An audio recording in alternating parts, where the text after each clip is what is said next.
got so all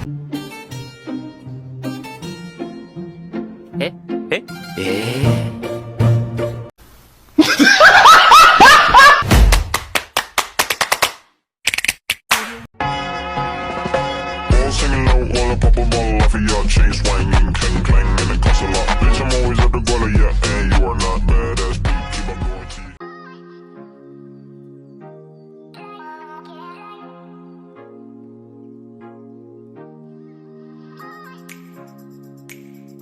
Baitul Mal wa Tanwil merupakan suatu organisasi usaha yang bersifat mandiri yang memiliki kegiatan untuk mengembangkan berbagai kegiatan usaha yang bersifat produktif dengan maksud untuk meningkatkan kualitas dari kegiatan ekonomi yang dijalankan oleh para masyarakat kecil dan juga para pengusaha.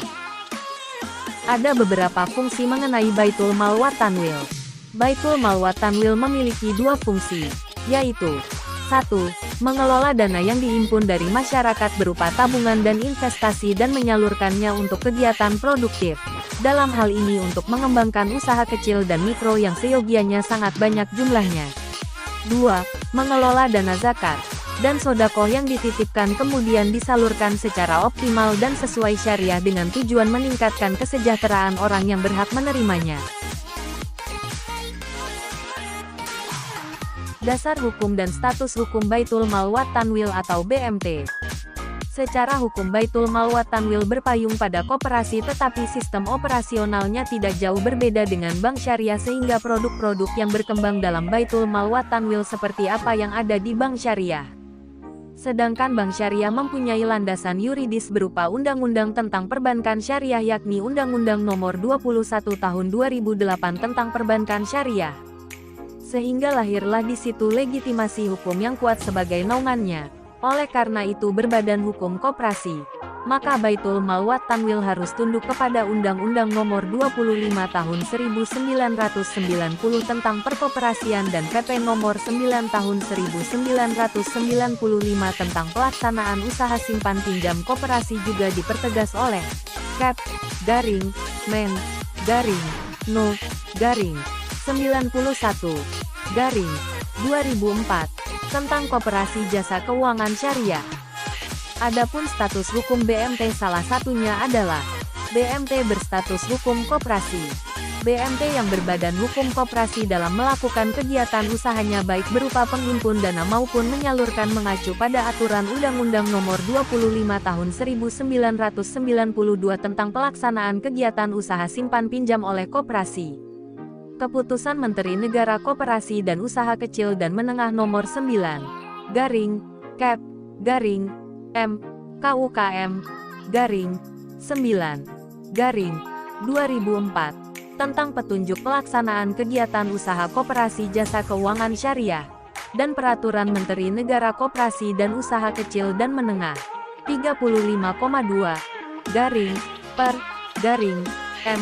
KUKM, 10/2007 tentang pedoman standar operasional manajemen koperasi jasa keuangan syariah. Peran Baitul Mal wa Tanwil atau BMT.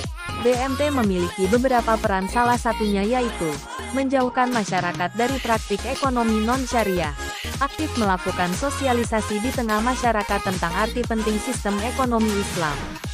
Peran BMT dalam masyarakat, yaitu 1. Motor penggerak ekonomi dan sosial masyarakat banyak. 2. Ujung tombak pelaksanaan sistem ekonomi syariah. 3. Penghubung antara kaum agina atau kaya dan kaum duafa atau miskin. 4.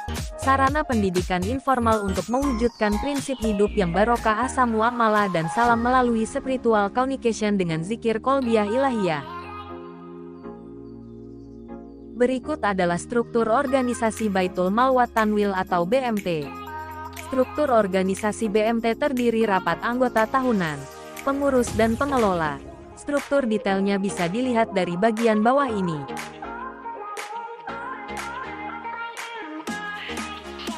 Sistem penghimpunan dana BMT.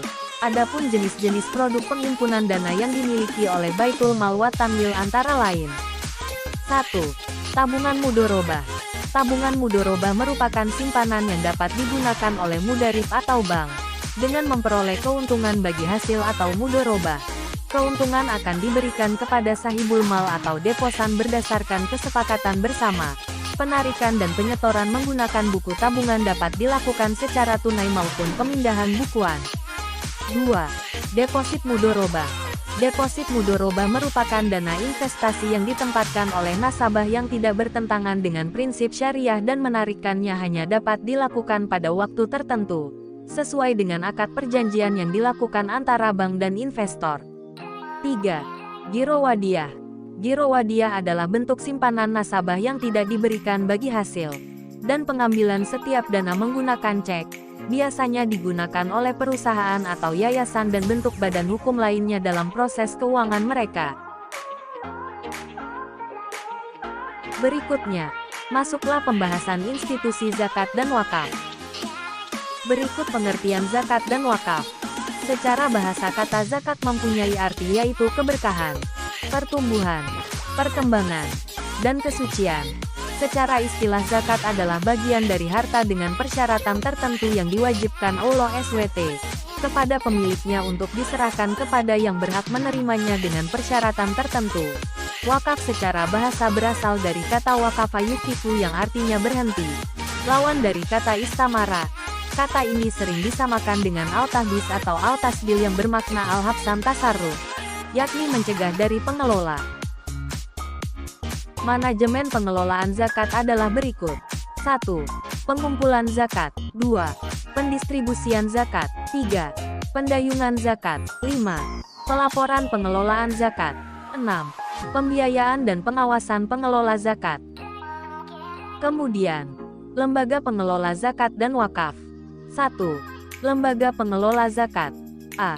Badan Amil Zakat atau Basnas. Merupakan badan resmi dan satu-satunya yang didirikan oleh pemerintah berdasarkan Keputusan Presiden Republik Indonesia Nomor 8 Tahun 2001 yang memiliki tugas dan fungsi menghimpun dan menyalurkan zakat, infak, dan sodaqoh atau zis pada tingkat nasional. 2. LAZ atau Lembaga Amil Zakat. Lembaga Amil Zakat merupakan lembaga yang dibentuk masyarakat yang memiliki tugas membantu pengumpulan, pendistribusian, dan pendayagunaan zakat. Selanjutnya, rukun dan syarat wakaf. Yang pertama, al-mauquf, atau benda yang ditawarkan. Kedua, al-waqif, atau orang yang berwakaf. Ketiga, al-mauquf alai, atau orang yang menerima manfaat wakaf. Keempat, sigot, atau lafaz atau ikrar wakaf.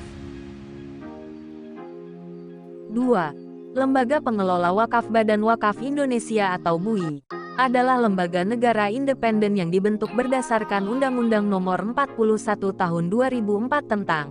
Badan ini dibentuk dalam rangka mengembangkan dan memajukan perwakafan di Indonesia. Berdasarkan Pasal 49 Ayat 1 Undang-Undang Nomor 41 Tahun 2004 tentang wakaf, BUI mempunyai tugas dan wewenang sebagai berikut. 1. Melakukan pembinaan terhadap nazir dalam mengelola dan mengembangkan harta benda wakaf. 2. Melakukan pengelolaan dan pengembangan harta benda wakaf berskala nasional dan internasional. 3. Memberikan persetujuan atau izin atas perubahan peruntungan dan status harta benda wakaf. Struktur kepengurusan Badan Wakaf Indonesia terdiri atas Dewan Pertimbangan dan Badan Pelaksana. Masing-masing dipimpin seorang ketua yang dipilih dari dana oleh para anggota. Selanjutnya, Badan Pelaksana merupakan unsur pelaksana tugas, sedangkan Dewan Pertimbangan adalah unsur pengawas. Jika terjadi penyalahgunaan zakat dan wakaf, penyelesaiannya dapat dilakukan dengan beberapa cara antara lain. 1. Penguatan regulasi terkait wakaf. Regulasi terkait wakaf harus diperkuat. Kemudian sertifikasi, inventarisasi, dan harta benda wakaf harus dipercepat.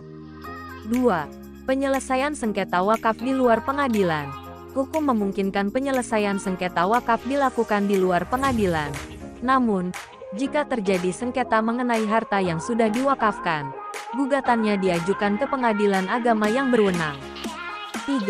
Tindakan tegas dari pihak berwenang. Pihak berwenang seperti Kementerian Agama dapat mengambil tindakan tegas terhadap lembaga amil zakat yang salah penggunaan wewenang. 4. Peningkatan kesadaran masyarakat. Peningkatan kesadaran masyarakat mengenai pentingnya zakat dan wakaf serta pengelolaannya yang baik dapat membantu mencegah terjadinya penyalahgunaan.